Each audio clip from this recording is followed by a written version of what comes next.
They walked me onto the reading floor the way you walk a guest through a house you have already decided to sell.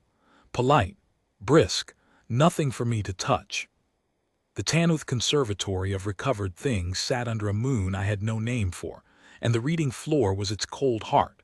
A round vault sunk below the rest of the building, lit from the ceiling in a flat white light that threw no shadow and let nothing hide. The walls were drawers, thousands of them, floor to dome, each one a hand's width tall and labeled in the standing script of the Orsai. Behind every drawer was a thing somebody had pulled out of a wreck, a seabed, a crater, a debt, and carried here to be read once and filed forever. I had been brought in as an audit-only observer. That was the exact phrase in my orders, and the Orsai used it the way a man uses a word he has practiced so it won't sound unkind. Audit-only. I was to observe. I was to confirm what had already been confirmed. I was to sign, and then I was to be flown back to the exchange habitat and not bother anyone. I was 58 years old. I had spent 31 of those years fitting hulls, pressure hulls, mostly, the kind where a bad seam doesn't argue with you. It just opens at depth and takes the crew with it. I had retired with 2 bad shoulders and a thumb that no longer fully straightened, and the trade had sent me out here because somebody in an office decided that a recovered materials conservatory cataloging cross-species salvage ought to have a human on hand to say yes or no to human origin material. A formality. A box on a form. I understood that going in. I'd built enough things in my life to know a ceremonial part when I was cast in it. The conservator prime met me at the center of the floor. Her name was Olith, and she was old in the way the Orsai get old, tall, narrow, the gray skin gone faintly translucent at the temples so you could see the slow architecture underneath. The Orsai don't have faces that move much. What they have instead is the concordance. I had read about it on the flight and understood maybe a third of it. The Orsai hold truth in common, not as belief, as a sense. Every archivist in that building was tied into a low, shared register, a consensus they could taste, and a thing the concordance had agreed upon sat in them the way a settled floor sits under your feet. You don't think about a settled floor. You just stand on it. To them, a fact wasn't a sentence in a file. It was the ground. And a thing that contradicted the concordance, a body in the room insisting on something the common record had ruled against, did not register to them as an opinion. It registered as a wrongness, a sourness in the low band, a smell almost of something gone off. I want you to hold on to that because it matters later. When I disagreed with them, it didn't make them angry. It made them faintly, physically ill. "You are the human," Olith said. Her translator gave it to me flat and clean. "We are grateful for your time. The matter before you is closed, but the protocol of exchange requires an origin species voice on cross-species recoveries. You will read the entry, you will find it sound, and you will sign. We will have you back to the habitat before your sleep cycle." "All right," I said. Around the floor, maybe a dozen junior archivists stood at their stations, not quite watching me and not quite not. I had seen that posture before, on 100-yard floors, the way apprentices stand when the master is about to demonstrate something they've all seen the master do and they're waiting to see it land. I was the demonstration. Olith was going to process a human in front of her students, gently, correctly, and the lesson was going to be how little a formality costs you when you handle it with grace. "Fine, I have been the demonstration before. You let them run the lesson." A pedestal rose out of the floor on a column of cold air, and on it lay the fragment. It was about the length of my forearm, a piece of structural skin, torn on 3 edges, clean cut on the 4th.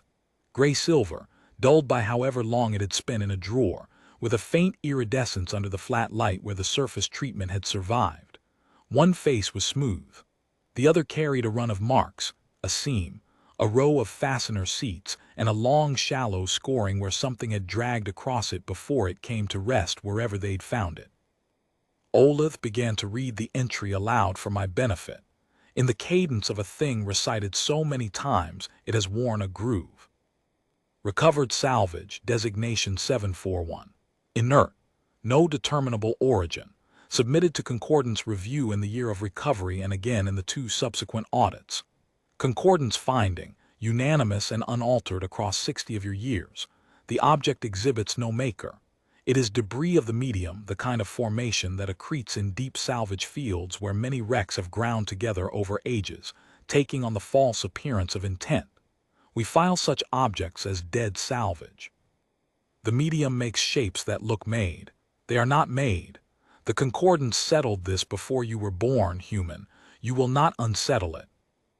There it was, the line, said kindly, even. A grandmother telling a child that the shape in the curtains is not a man.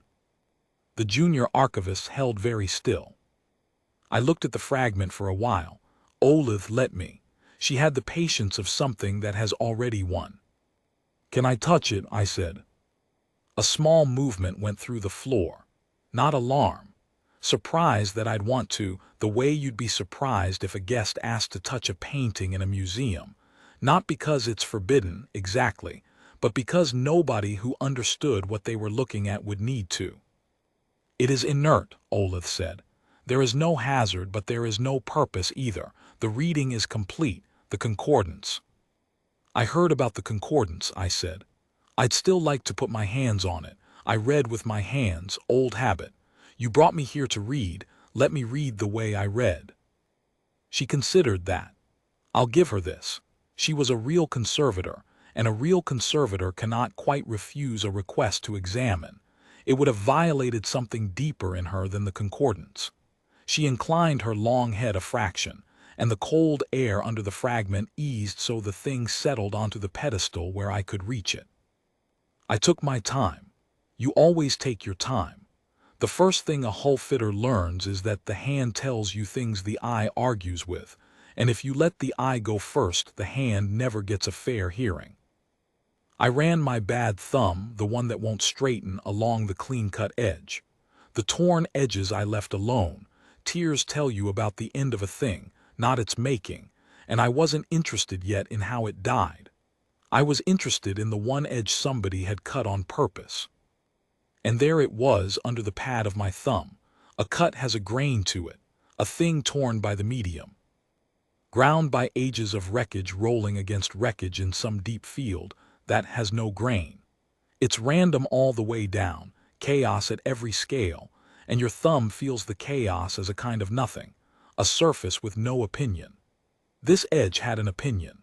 It had been entered at a shallow angle, drawn through in a single committed pass, and finished with a relief bevel to take the stress off the corner so the panel wouldn't crack there under load.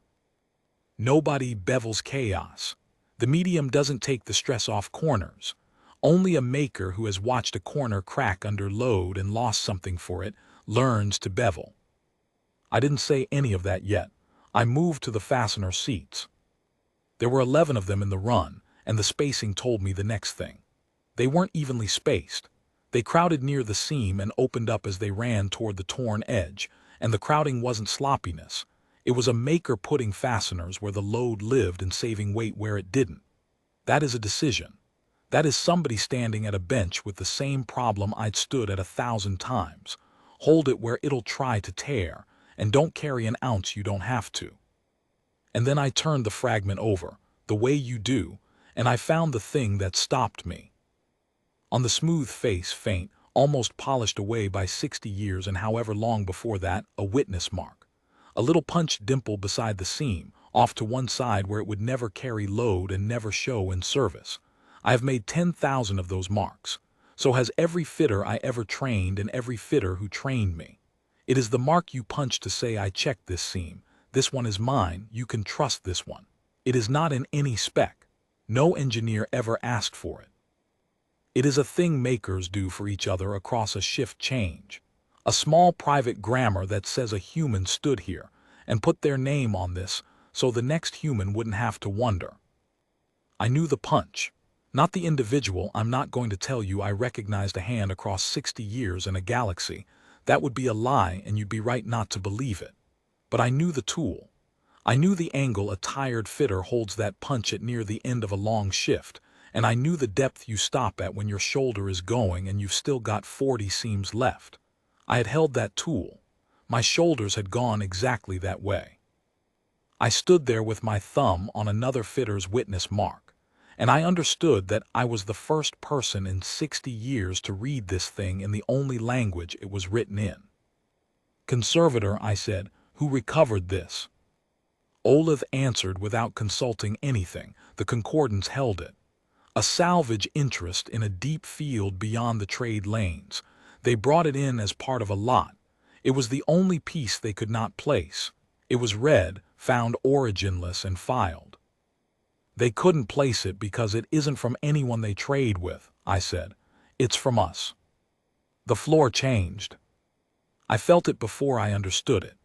The junior archivists went from still to a different kind of still, and Olaf's posture, which had not moved through the whole reading, moved a small recoil, the shoulders drawing in, the head tipping as though she'd caught a bad smell on the air.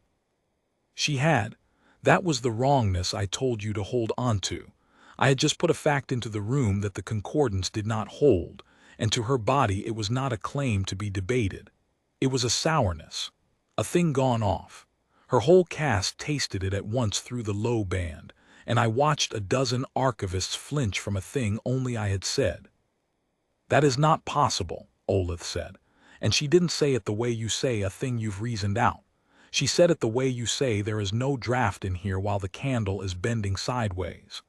The concordance has held this object as originless for 60 years. 3 reviews. Unanimous. A thing cannot have been nothing for 60 years and become something because a single body wishes it." "I'm not wishing anything," I said. "I'm reading the cut. The medium makes shapes that. The medium doesn't bevel a corner to take it off the load path." I turned the fragment so the cut edge faced her. "It doesn't crowd fasteners where the stress lives and open them up where it doesn't. And it has never once in the history of anything punched a witness mark next to a seam to tell the next worker the seam is good." I set my thumb on the dimple. "This is a maker telling another maker it's safe. The medium doesn't reassure people. Only somebody who's lost a crew learns to reassure people." Olaf's translator was quiet for a moment. When it came back, her voice was lower. "You are distressed," she said, and I understood she was reaching for a category that would let her file me. "It is a natural thing to find a piece of your own kind far from home. You wish it to be theirs. The wish is honorable, but the concordance is not unkind and it is not careless. 60 years human, 3 readings. We did not miss a maker." "You didn't miss it," I said. "You couldn't see it. There's a difference and it's not your fault." That landed in the room like a dropped tool. The junior archivists' heads came up. "You read by concordance," I said. "You read a thing by agreeing on it. That's a fine way to read a contract or a treaty, anything that's true because everybody decided it's true. But this," I lifted the fragment, and my bad shoulder told me about it the way it always does. "This isn't true because anybody agreed. It was true before anybody found it." A fitter stood at a bench and cut this edge and beveled the corner and punched that mark. And whether or not your concordance ever heard of her, her thumb was here. You can't outvote a thumb. You read by consensus, and consensus has no instrument for a fact that was settled by one tired worker on the far side of the galaxy who never asked your permission to exist. I want to tell you the floor erupted. It didn't. The Orsai don't erupt. What happened was quieter and I think now harder for them than any argument. The sourness in the room, the wrongness they'd all flinched from when I first said it's from us, it didn't pass. It got worse. Because I kept being right, and the more right I was, the more the concordance had to hold a finding that a body in the room was steadily, plainly, contradicting with evidence none of them could feel and I could feel through my thumb. They were caught between 2 grounds. The settled floor they'd stood on for 60 years, and a human who would not stop reading the object correctly. One of the juniors broke first. A younger archivist near the wall, who I would later learn was named Sevek, came off his station without being told to and crossed the floor to the pedestal. He did not ask Olaf. He bent over the witness mark and then, and this is the thing I'll carry, he did not look at it. He reached past the rules of his whole life and put his own long gray finger on the dimple. the way I had, and tried to read it the human way. He couldn't, of course. He didn't have 50 years of punching them. But he felt the deliberateness of it, the small private intent of it, and I watched a fact arrive in him that the concordance had not given him and could not take back. "Conservator," Sevek said. His voice did a thing the Orsai voice rarely does. It shook. "It is regular. The medium is never regular at this scale. She is reading something that is there." Olith stood very still. I had seen that stillness on master fitters, the ones good enough to be wrong in front of their apprentices and survive it. It is the stillness of a person doing the hardest arithmetic of their professional life, which is the arithmetic of how much of what they have always known they are about to have to set down. "If this is what you say," she said slowly, "then the finding of 60 years is wrong. 3 concordances, unanimous and unaltered. You understand what you are asking me to unsettle." "I'm not asking you to unsettle anything," I said. "I'm asking you to read it. You filed it as nothing because nothing was the only finding your instrument could reach. That's not a sin. You can't be blamed for not having a thumb. But you've got one in the room now for the first time in 60 years, and the thumb says somebody made this and stood behind it and meant it to be trusted. You can keep the old finding if you want. The fitter who punched that mark won't know. She's been dead a long time probably, or so far away it's the same as dead." I set the fragment down gently on the cold air. "But you'll know, and so will he." I looked at Sevek. "Now that somebody's read it the right way, you don't get to unknow it. That's the trouble with the truth. It doesn't need a quorum." For a long moment nobody moved. The flat white light came down and threw no shadow and let nothing hide. And that was the trouble for them, really. They'd built a whole floor where nothing could hide, and they'd kept one thing hidden the entire time by reading it with the wrong sense. Then Olith did the thing that told me she'd earned her place at the center of that floor.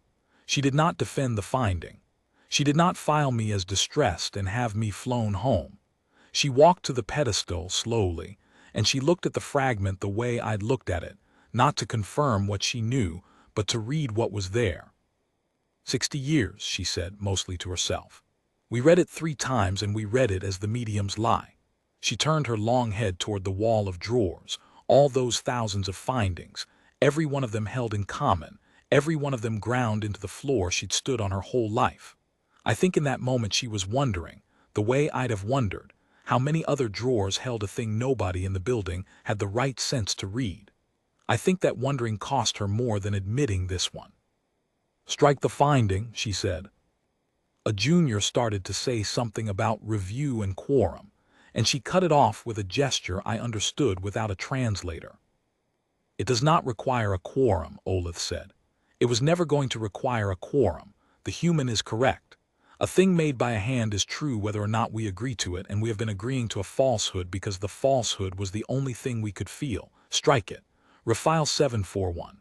Origin, maker-made, species, human. Read by," and here she stopped and turned to me, and there was no flatness in it at all. "Read by the only voice in 60 years that could read it. Enter her name." I gave them my name. Delaferro. Hull fitter, retired.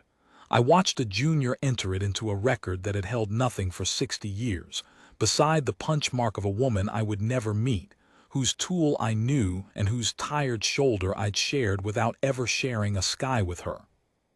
They flew me back to the habitat after that the way the orders said, audit only, observe and sign.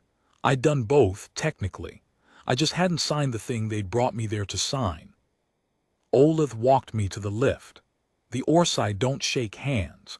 What she did instead was stop a pace from me and tip her head down, slow, in a way I understood to be the gesture you make to a thing you've decided to trust, the bodily version, maybe, of a witness mark. "We will read differently now," she said. "It will be slower. We will have to bring in hands. We will have to admit there are things the concordance cannot taste." She paused. "It is a great deal to set down at once." "It always is," I said. "You set it down anyway, that's the whole job." The lift took me up out of the cold floor and its thousands of drawers. I thought about the fitter, The one who'd punched that mark at the end of some long shift, who'd cut a clean edge and beveled the corner because she'd watched a corner crack once and lost something for it. She'd done it for the next worker. A small private grammar, a thing makers do for each other. She'd had no idea the next worker would be a stranger from another world, 60 years on, reading her thumb in a vault under a moon she'd never seen, and telling a room full of people who'd ruled her out of existence that she had stood there and meant it, and could be trusted. That's the thing about putting your name on your work. You never know who's going to read it. You just punch the mark and you trust that somewhere down the line, somebody with the right hands will come along and know what it means. Somebody did.